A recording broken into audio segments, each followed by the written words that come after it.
Okay, so welcome everyone to the Agile for Humanity Tucson meetup. Today's Saturday, May 11th, 2019. We're at Connect Co-working in Tucson, Arizona. And we do have people could connect to our webinar via Zoom, and that would get us started. We always start off with upcoming events.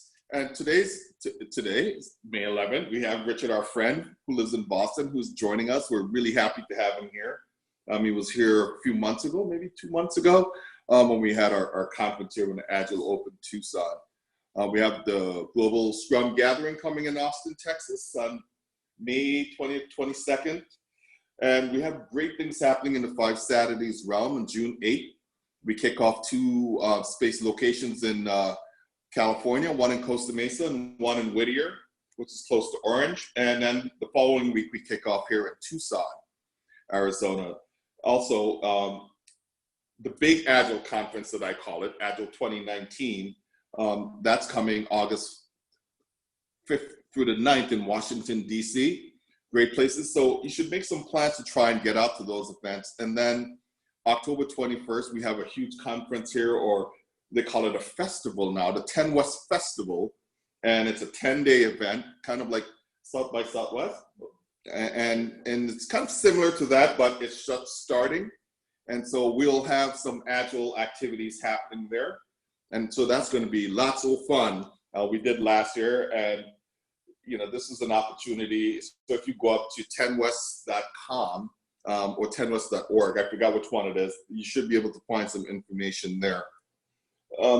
Talking about our sponsors, we're really stoked to have Agile Alliance, KnowledgeShare, and Scrum Alliance be our sponsors to enable this meetup to happen, have space, all of that wonderful stuff for us to continue with our Agile community. And wow, look who's here, our good friend Richard, and he's going to be talking about high performance teams, core protocols for psychological safety and emotional intelligence. I guess I was being cheap with the characters, Richard, and cut you off. So without further ado, I'm going to stop sharing, and we're going to allow Richard to take over and do his magic. Welcome, Richard. Hey, thanks, Dave. Nice to see you. Nice to see everybody on the screen. And if you're watching me on a small view, I'm demonstrating what happens if you wear a shirt with a pattern, and you get a moire pattern effect. If you look at my shirt, it's pretty awesome.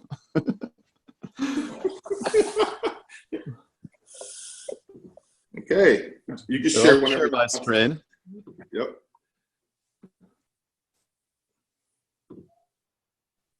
And here we go. So I'm going to share some ideas and some practice on high performance teams. This is a body of practice called core protocols. We're going to get into skills that deliver psychological safety and group emotional intelligence.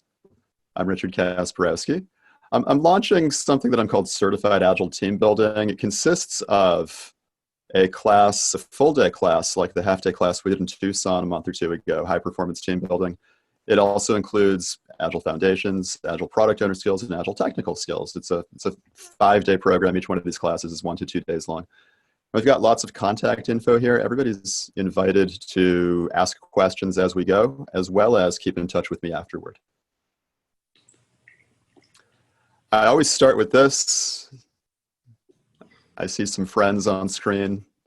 I've asked you this question before. Everybody who's here, I want you to think about the best team you were ever on in your entire life.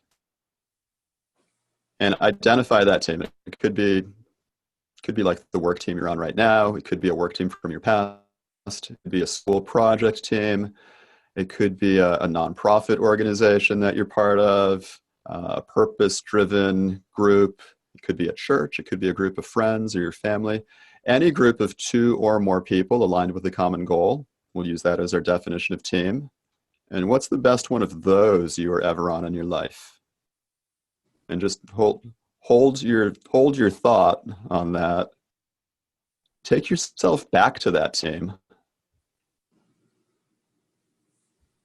And re-experience what it was like to be with that group of people doing that thing together. You might close your eyes so you carry in a meditation. And try to really feel what it's like with that group of people doing that thing that you were doing together. And if you could summarize that feeling, that sensation with one word, what's your one word? I love collecting these one words.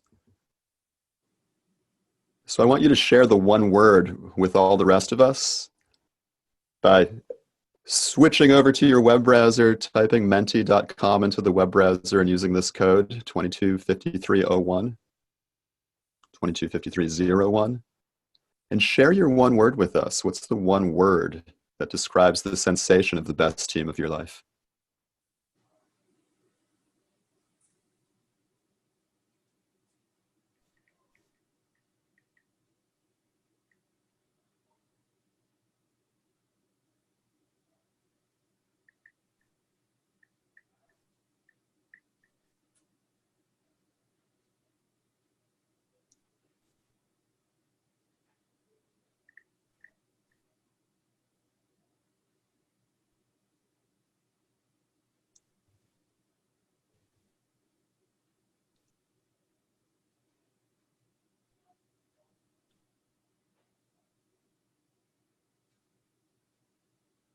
I'm going to stay paused so everybody has a chance.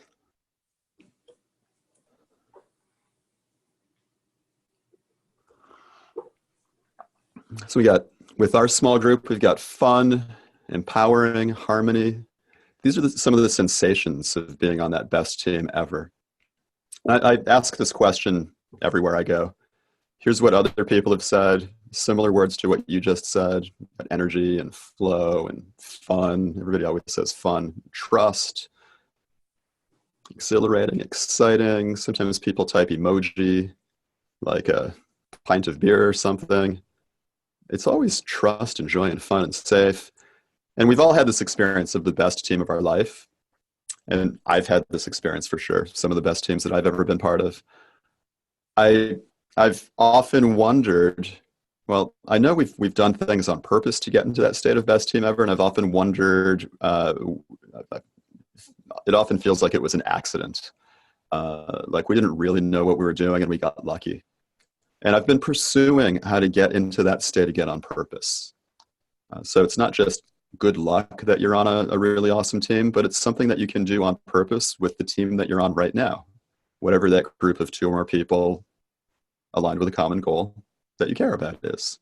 Get back into that state of best team of your life with any group of people. So that's what this is about. I'll share some science and research on high performance teams, and then we'll go into some practice on exactly how to get into that state again on purpose.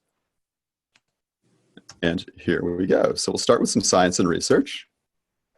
The science and research on high performance teams, one way that I tell it is I start by sharing the story of Google and Google's Project Aristotle. Many people, even on this webinar, know this story.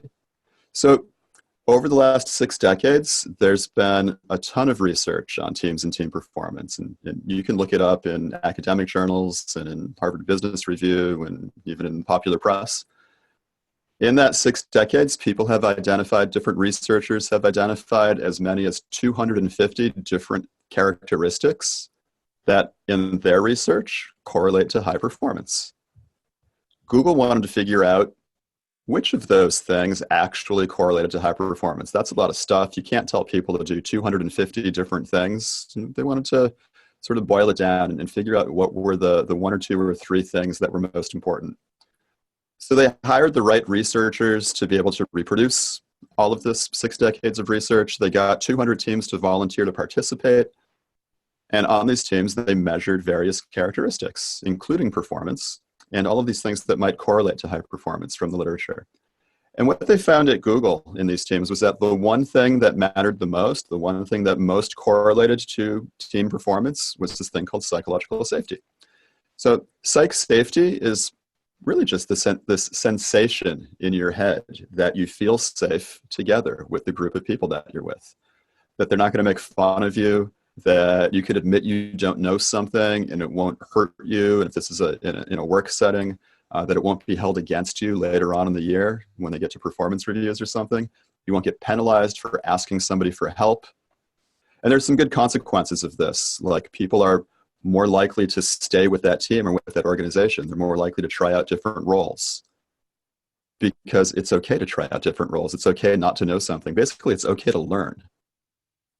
And so at Google, they still do this today. They'll measure teams on psych safety. They'll hold a workshop afterward, and they'll talk about psychological safety. And then they'll sort of be like, okay, good luck. Go back to your desks and do more psychological safety, which is really hard to do because it's a mindset, it's an outcome, and it's not a particular behavior that you can tell somebody to do. Next part of the story, and I shared this story with my dentist, and she ran back to her back office and pulled out her dental magazine. This psychological safety stuff cuts across all industries. The research in it has been going on for at least 20 years now. And it's been reproduced in many different industries and in many different countries and pretty much every part of the world. So it's kind of a universal thing that teams that experience high psychological safety also experience high performance. Another part of this story is a thing called team emotional intelligence. So I shared the Google story with Stephen Wolf. He's the author of this article that was in Harvard Business Review, co-author of this article with Vanessa Druskett. I shared the Google story with him, and he hadn't heard about it, but he had, of course, heard about psychological safety because that research was happening at the same time that he was doing his research on team emotional intelligence. And they were, Amy Edmondson was the psych safety researcher. They were sort of contemporaneously doing their research in the Boston area at the same time. Steve and Vanessa found that there was a broader set of things that you could look for that correlate with high performance in teams. And psychological safety was one of these things, and they grouped it all together into what they call team emotional intelligence. And basically, it's sort of like individual EI. It's the idea that as a team, we understand our emotional state and we can control our behavior. We can behave appropriately no matter what our emotional state is. And it's also this sensation that you understand what's going on outside of your team, both within other teams and more broadly in the organization. You can understand the emotional state of what's going on in other teams, and you can influence their behavior based on what you're noticing. And you could see how this is a way of building social capital. Or one of the things that you might do is build social capital, invest in relationships with other teams as a way of influencing them to do what your team wants. So your team could be more successful. Oh, and you might do things in exchange for those other teams as well. And teams that do that, well, they have higher executive support. And then it's kind of obvious that teams that have high executive support are successful teams because executives get everything out of the way for them. They give them all the resources they need. They support them fully, and they succeed. So psych safety is a subset of Team EI. Team EI is a broader thing. Teams that measure high on psych safety measure high on performance. Teams that measure high on Team EI measure high on performance.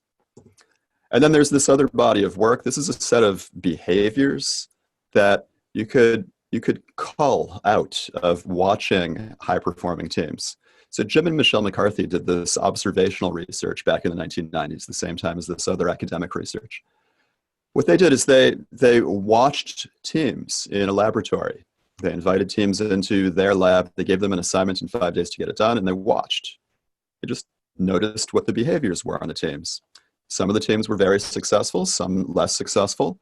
For the teams that were very successful, they noticed that all these teams had similar behavior patterns. And they kind of factored out these behavior patterns and documented them in a way that they could share them with other people on other teams. Then they did more like a controlled experiment. They did an intervention. They taught people these behaviors.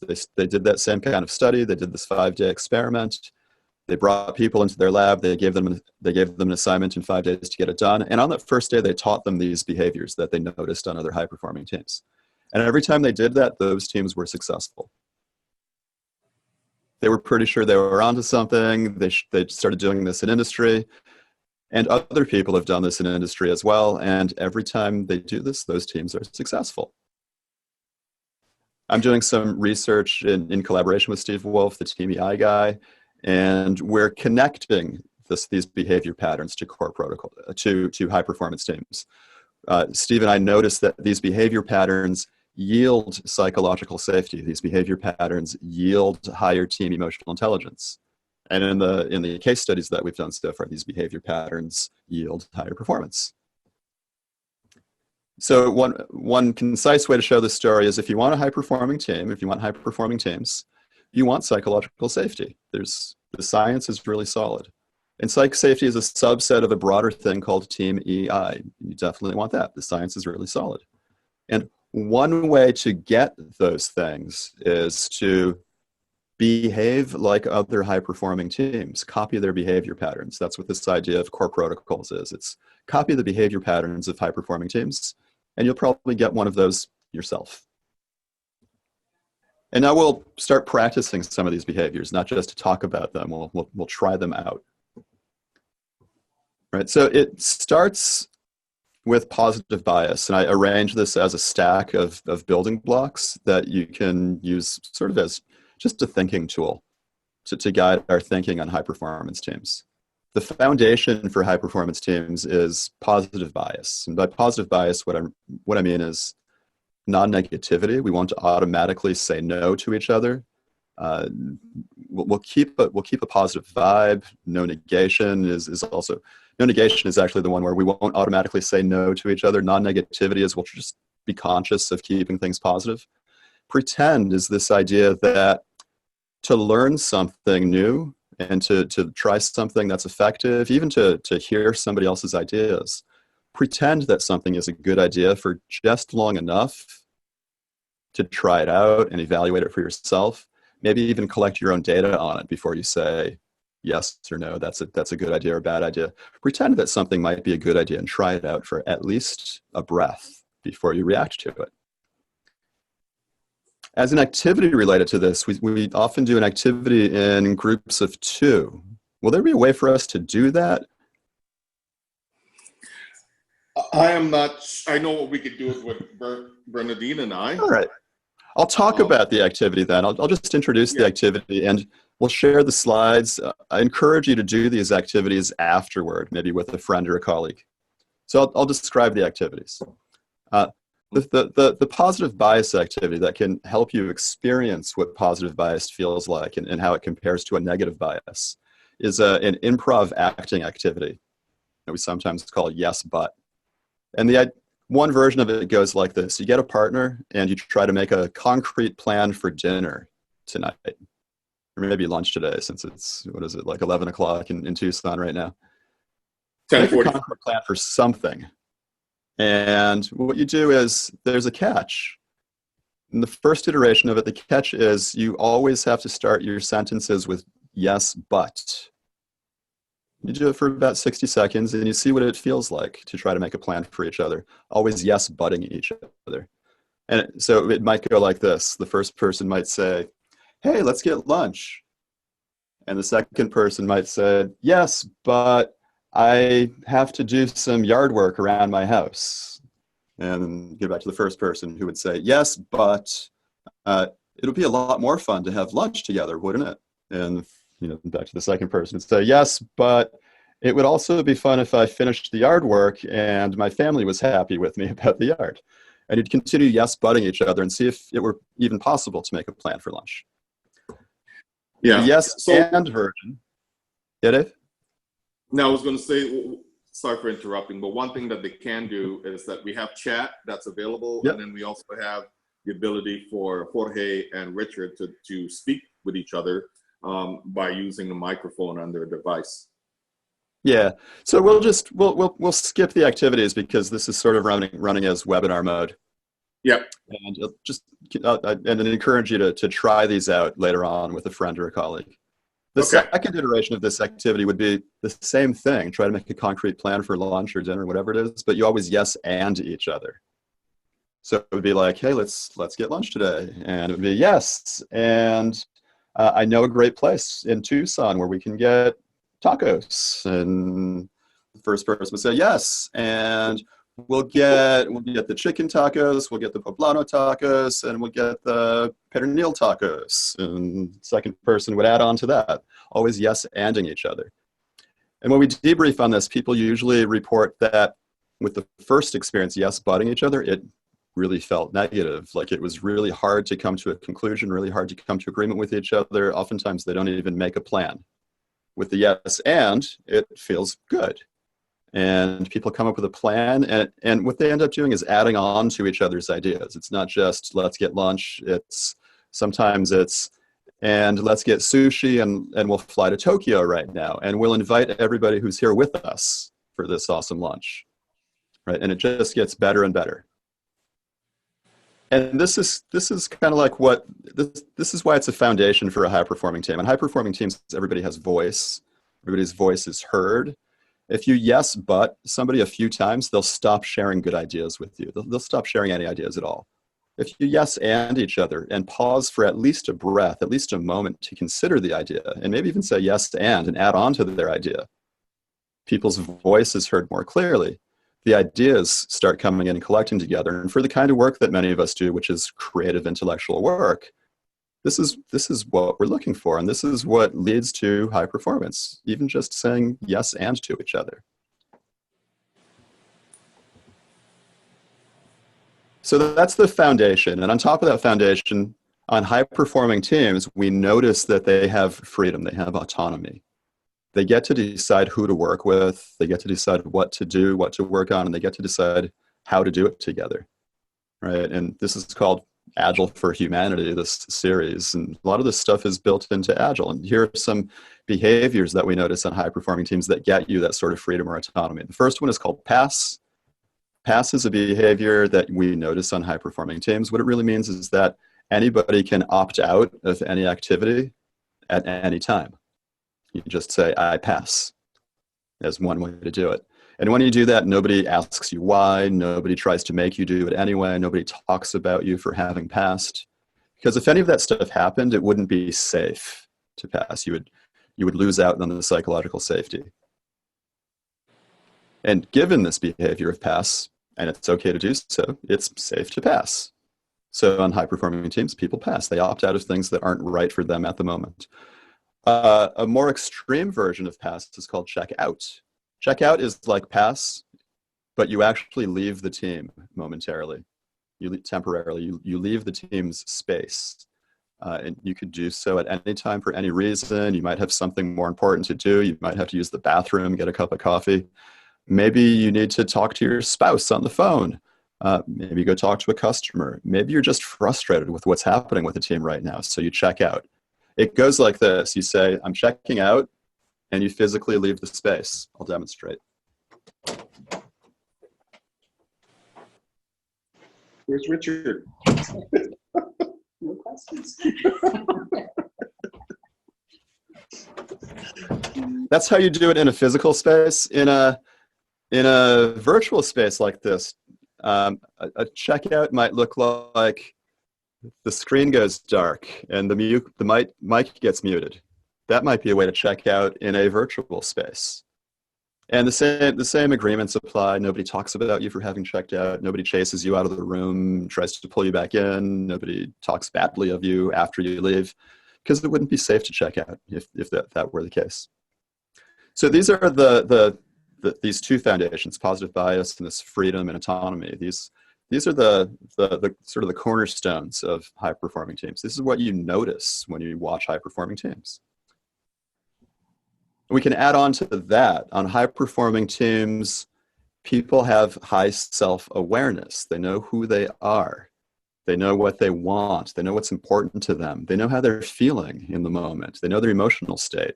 This goes back to emotional intelligence, both at individual scale and at team scale. Behaviors for this, the McCarthy's named the behaviors that they notice on high-performing teams: check in, ask for help, personal alignment. Ask for help is pretty obvious what that one means. On high-performing teams, people ask each other for help.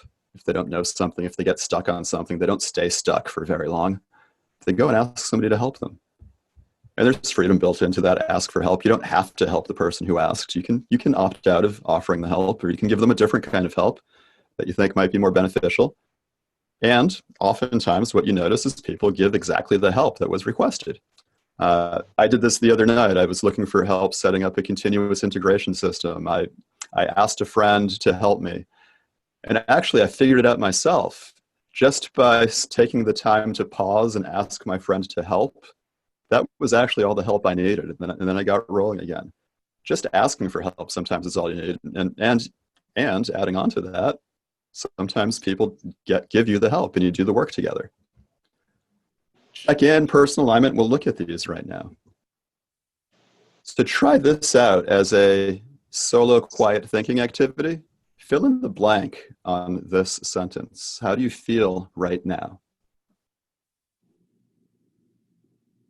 What are you sensing in your body? What's going on within you? How do you feel?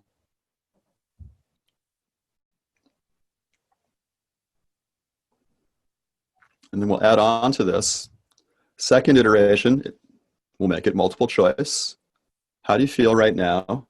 And map that onto one of these 4 emotion words. Which one of these is closest to how you feel right now?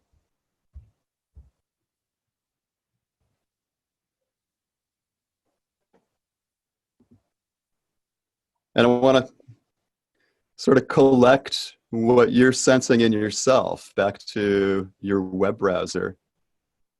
How are you feeling right now? What's going on within you?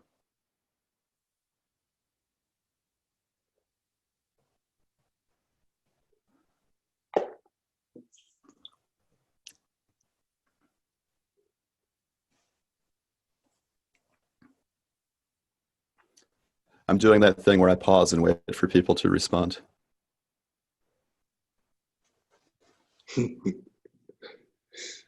So a couple of glads, this is good. And no matter what people respond, it's good. These are just the emotions that people feel. Whatever you report, it's fine. I never believe it until somebody says they're afraid or mad. So I'm glad you did. Thank you. So now I believe it. We turn this into a connection activity, in a sense, a way to share emotional state with each other. The behavior, one way to share emotional state with each other is to follow a script like this. This is the script that they call the check-in behavior. Everybody in the group takes a turn as the speaker, and they follow this little script. They say, I feel blank. They fill in the blank with glad, sad, mad, or afraid. You could briefly describe what's going into that sensation. You can repeat steps 1 and 2 as many times as you want. Or instead, you could just do step 3 and say, I pass. You can opt out of the activity. You can opt out of sharing your emotional state with others. You finish by saying, I'm in. And when you say I'm in, the others in the group, they say, welcome. So here's an example. If you're the speaker, you might say something like this. I'll check in right now. I feel glad. In my explanation about it is, it's awesome connecting with all of you, reconnecting with some old friends, connecting with some new friends, reconnecting with the community in Tucson. I'm sad that we have beautiful weather here in Boston today, and I'm inside instead of outside. Darn, I'm sad about that. Sometimes I iterate over the list. Glad, sad, mad. Am I mad about anything? No, I'm not mad about anything. Am I afraid of anything? I don't know if afraid is exactly the right word. I'll say afraid, sad, maybe. Sort of a combination. I got some travel coming up next week. I feel a lot of sort of pressure, mental stress right now to have an awesome Sunday. Tomorrow is both Mother's Day and my wife's birthday. And in addition to getting ready for the travel, I'm feeling some stress about making sure tomorrow is amazing for her. And then I finish up by saying, I'm in. And when welcome. I say I'm in, it's your turn, and you all say welcome. And sometimes the welcome, if you're a participant in a webinar, the welcome might look like this.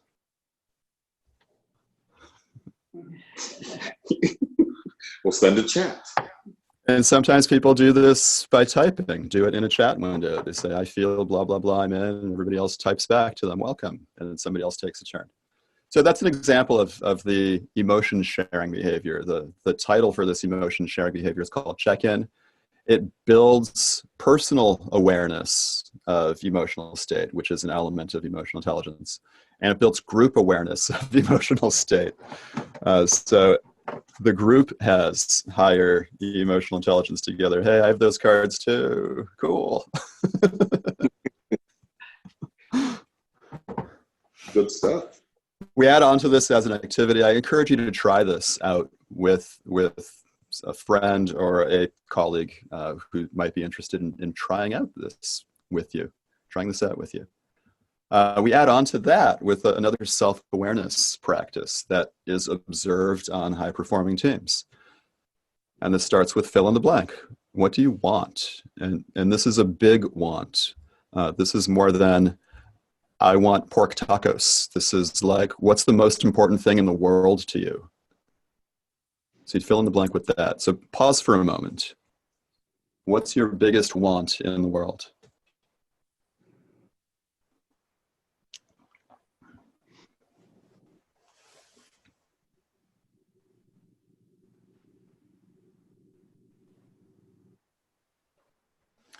And the next step in this is, what's blocking you from that? If that's really the most important thing in the world for you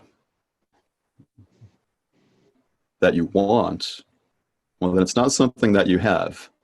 Why don't you have it? Or why don't you have all of it? What's blocking you?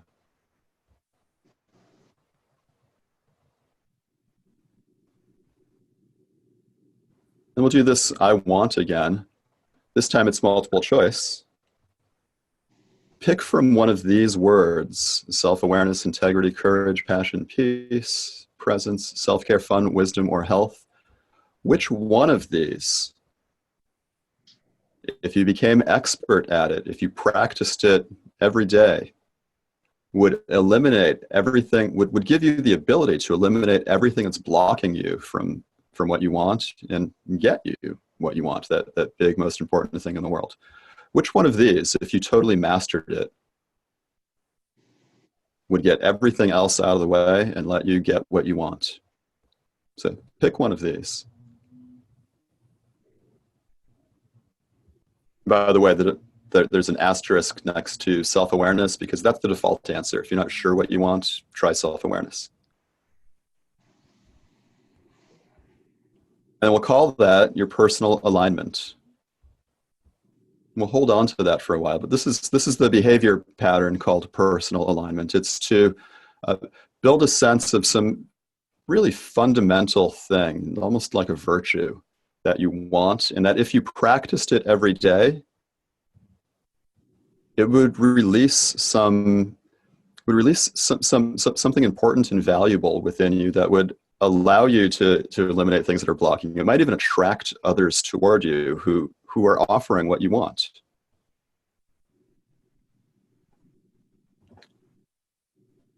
Oh, which one did you pick?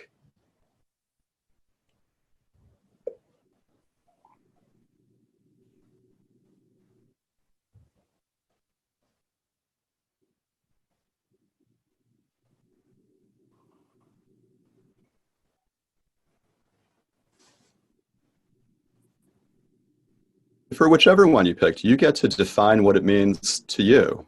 It's almost like it doesn't matter what it means to me. It doesn't matter what it means, what the written definition is in the dictionary. Whatever health or self-care or peace means for you, and if you practice that thing every day, it's going to build a lot of skill within you and for something that you care about. We add on to those three building blocks with a fourth building block called connection. And what this is about is that on high-performing teams, people are strongly connected with each other. That they form a cohesive whole. They're highly interconnected, almost like they would do anything for each other. This is the sensation of a high-performing team. When people talk about it, they say things like, I would do anything for them. And I know they would do anything for me. The specific behaviors that you could use to get into this highly connected state Include 3 that we just looked at: check in, ask for help, and personal alignment. It's obvious that check in is something you do with each other and you get more connected. Ask for help is something you do with somebody else, and so you get more connected. Personal alignment, we'll look at how that gets more connected, builds more connection in a moment. Intention check and investigate are the next 2. So intention check is about sort of like positive bias. When somebody does or says something that you don't understand on your team, when somebody says something that maybe bugs you or does something that you think is detrimental to the team, instead of assuming that they did it to be stupid or that they did it to hurt you or to hurt the team, you pause and you ask them more about that behavior or more about that thing that they said. So intention check would be like, hey, that thing that you said, what was your intention when you said that? Or, hey, when you committed that code that broke the build, what were you hoping the outcome would be? It's just to pause and ask for more information about a specific thing and to help you keep an open mind about that specific thing and learn more from the person about that phenomenon, about that event that happened. Investigate is more general. It's very much like intention check, but even more general. It's really just about being curious and keeping an open mind about anything and everything. One way to do this is to just ask, will you tell me more about blank, and fill in the blank with anything that you hope to learn a little bit more about. This is what you notice if you watch high-performing teams. They're curious about each other and what's going on within the team and outside of the team. They try to learn as much as they can. There are some question patterns that people use. In fact, I think I have a slide with more question patterns that I can share.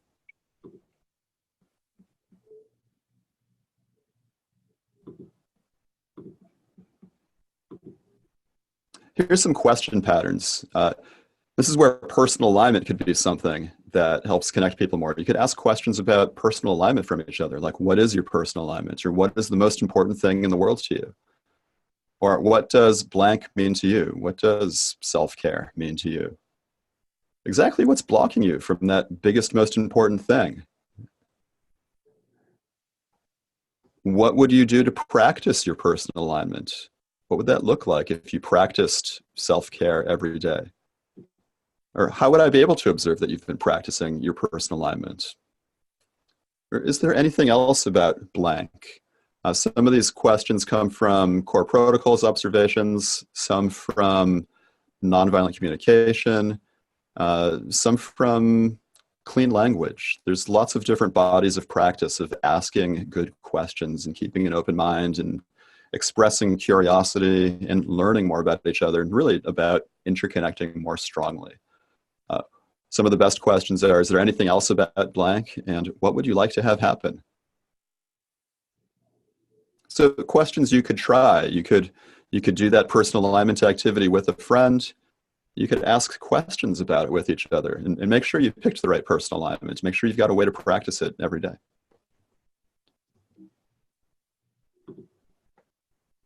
So we often do this as an activity. I encourage you to try that out with each other.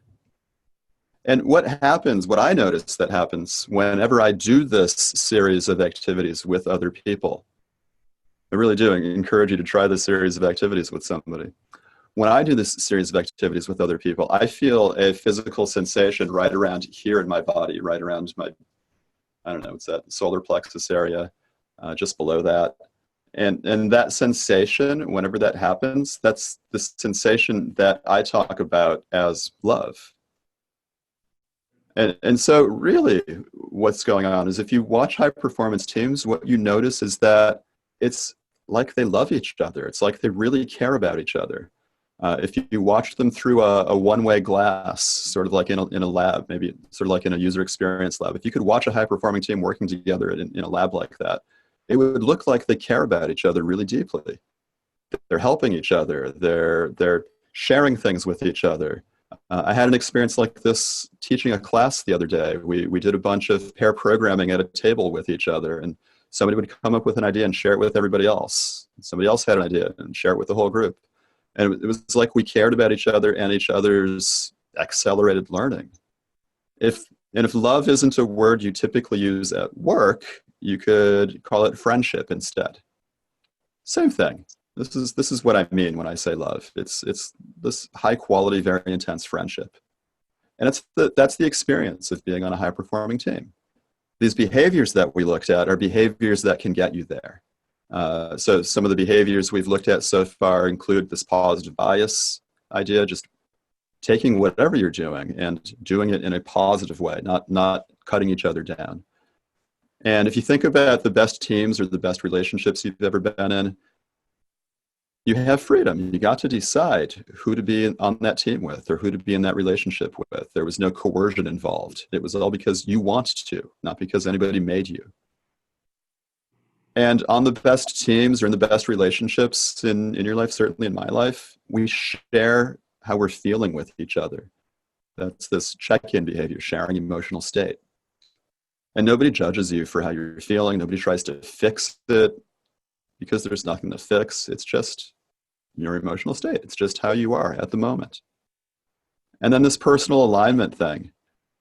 In the best teams that you've ever been on, in the best relationships you've ever been in, you probably share with each other what's the most important thing in the world to you. And they share it back. What's the most important thing in the world to them? And you investigate, you go deeper in the relationship, you ask more, you try to learn as much as you can about each other. These are the best relationships of any kind, whether it's at work or not at work. And certainly if it's at work, these turn into the most high-performing teams. And then, this love stuff, this friendship stuff, you guys are most of you all are in Tucson. I'm here in Boston. I know that around in New England, this sounds really woo-woo. Sounds like California stuff. So I can turn it into like source code to make it more like harder science looking. You could just take this script and run this script in your brain or run this script with your team. And it's exactly that series of activities that I introduced. I encourage you to try out that series of activities.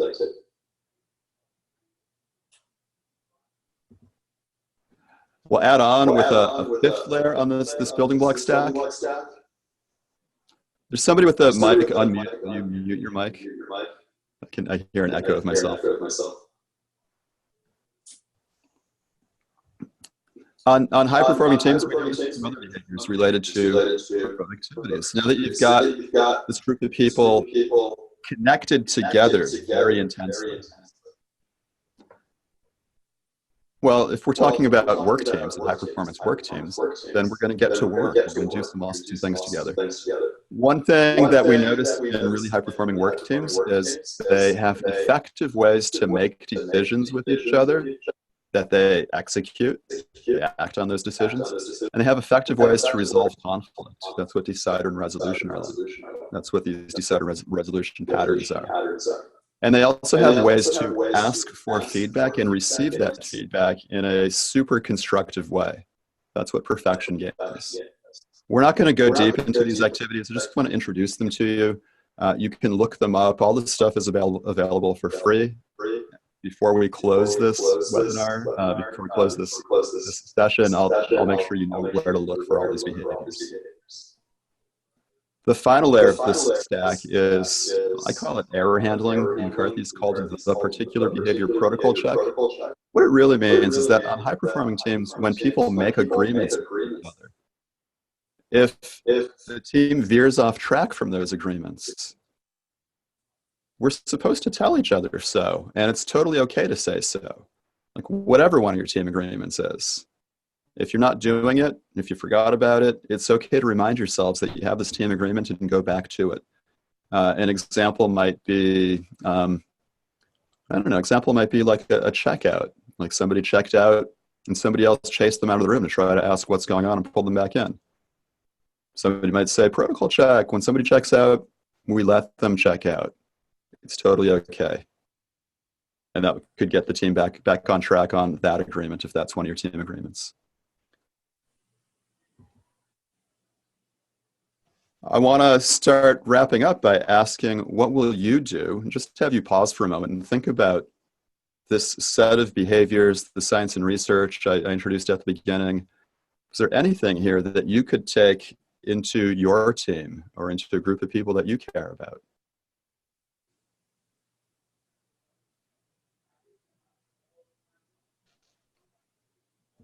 And I also want to hear from you what you think your key takeaway might be from this. What was the most important thing you heard or learned? And if you say it's something else, I want to hear what your something else is.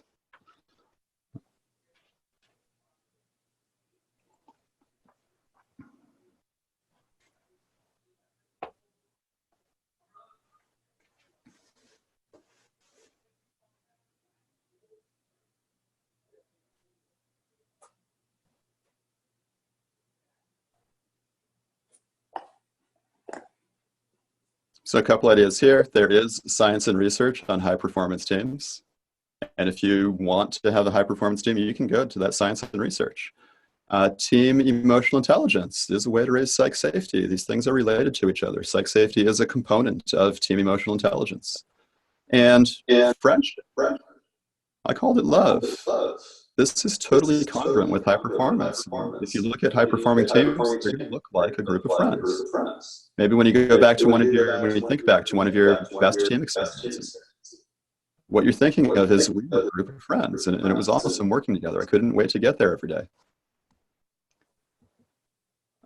Another way to look at this, I shared a version of this early on. If you want high performance, you definitely want psych safety. The science is really solid. You definitely want Team EI, which is a broader thing than psych safety. Psych safety is part of it. The science is really solid. There's high correlation between Team EI, psych safety, and high performance. And those things are sort of like the result of whatever it is you've been doing together. They're sort of like mindset. And you can't really tell somebody to do this with mindset. It doesn't even make sense. Like more safety or more EI. But you can give them behavior patterns to follow that might yield, that do yield higher EI and higher psych safety. So core protocols is one set of behaviors that are pretty easy to learn and practice. And they help teams, they help individuals and teams build psych safety and EI and thus high performance. So, I mean, you can do this with your team. You could take this slide set after I share it. You could go through this with your team. You could play back this video and pause when we get to those points where you could do an activity, pause and do the activity together. You could subscribe to my newsletter. You could read these books. I've written a couple of books about this.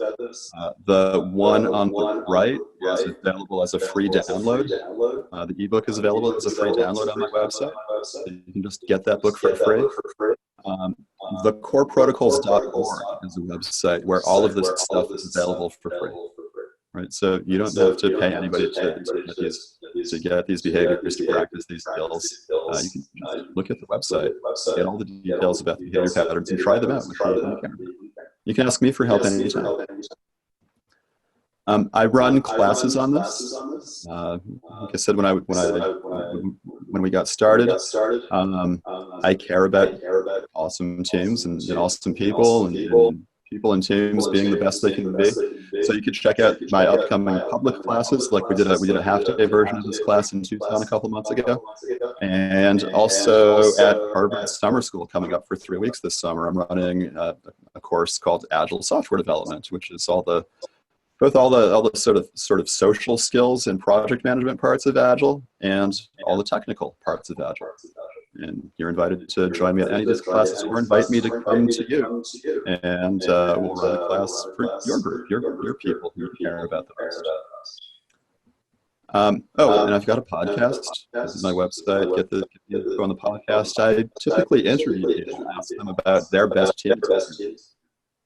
And go deeper, investigate, learn more about them and their teams and their needs, including asking them to offer ideas and share practices that you could try out for your team to sort of reproduce their best team experience. One last activity. This is Perfection Game, one of those ask for feedback behavior patterns. So I'm going to ask you for feedback using that Perfection Game behavior pattern. And it's the same thing in your web browser. Will you give me feedback using Perfection Game? The way to do it is, well, point your web browser there and give this session a score from 1 to 10 based on how much value you think you could add to it with your feedback. Tell me what you liked about it, and tell me what else it would take to make it a perfect 10.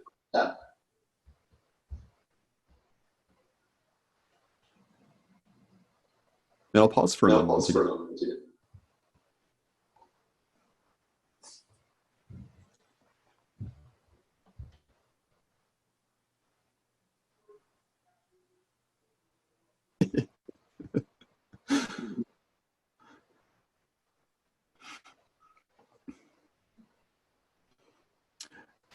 And really, that's it. That's what I wanted to share.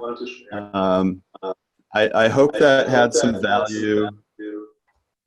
I hope you learned at least one thing that you might take back to a group of people you care about and try out. You know, even if the only thing you got from this was the idea of positive bias and pausing for a moment and maybe saying "and" in your responses to people more than "but." Yes, more than no. You've been changing that one word when you interact with others. That would probably make a big change in any interactions that you have with anyone. So that's it. I think we have time for questions if anybody has any. And if we do that now, that's awesome.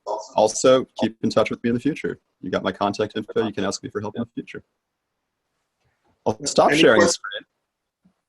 Yeah. Any questions from anyone out there? Anyone in the room?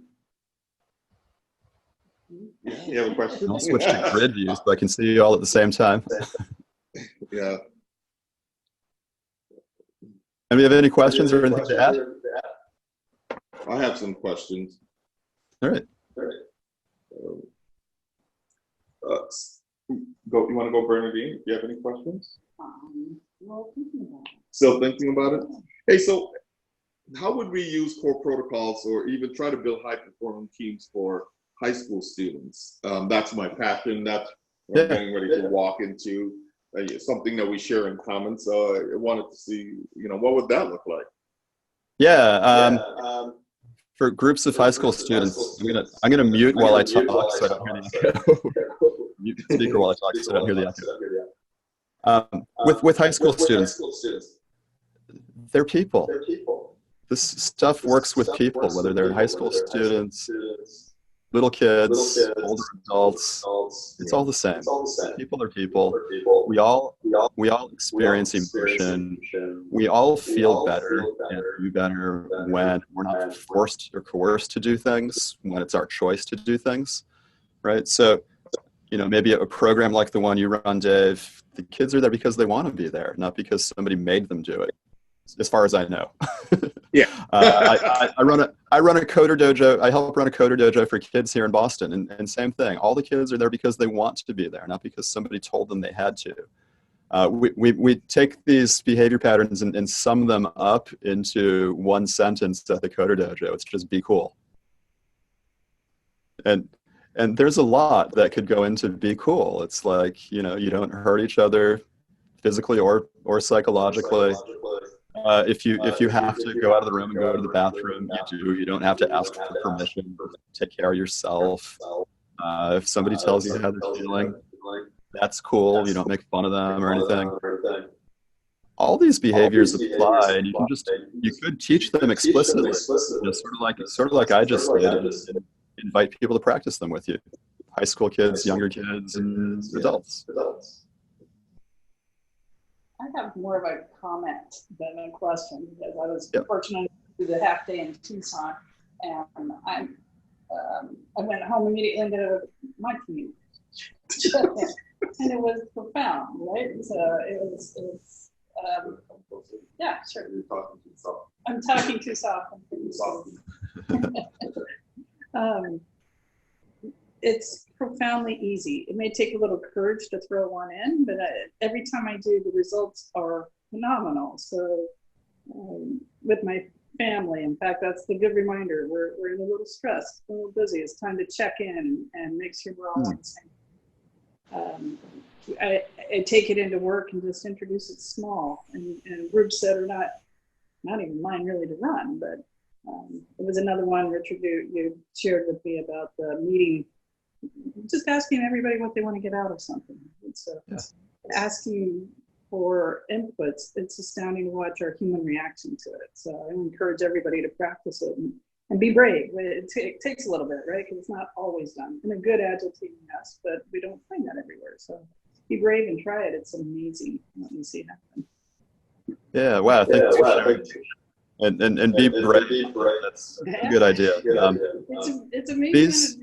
These are things you notice on really awesome teams. And they're not necessarily the incumbent behavior, the incumbent group culture.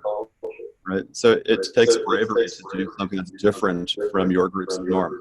Like maybe telling people how you feel is different from your group's norm. But every time I do it, like you said, every time I do it, I get a good result.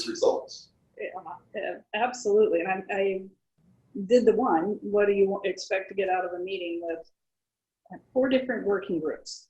Yep. And expecting a pushback. They were into it each time. All I had to do was ask. So it does start to involve people and their human side, and they want to play that role. So. Yeah, that's beautiful. I have to put you more on camera. You're everywhere. Anything else? Question, comment, anything similar to those or different from those? Anybody else on our... I don't hear anything else from anyone. So, I mean, if that's it, Richard, thank you. My pleasure. Graciously for sharing. For coming in and helping us. Hey, so everyone, will have this posted out in a couple days, and we'll share this video and back into our meetup group, and so everyone will have access to this, and then the Agile Alliance will share this back. So thank you everyone for attending, and have an awesome Mother's Day. And we're going dark for June and July because we're doing 5 Saturdays. So we'll be back in August. So thank you everyone, and have a great time. And Richard, thank you. I'll reach out to you after this. All right, you're welcome, Dave. Nice seeing everybody. All right. Thanks for having me. Thank you.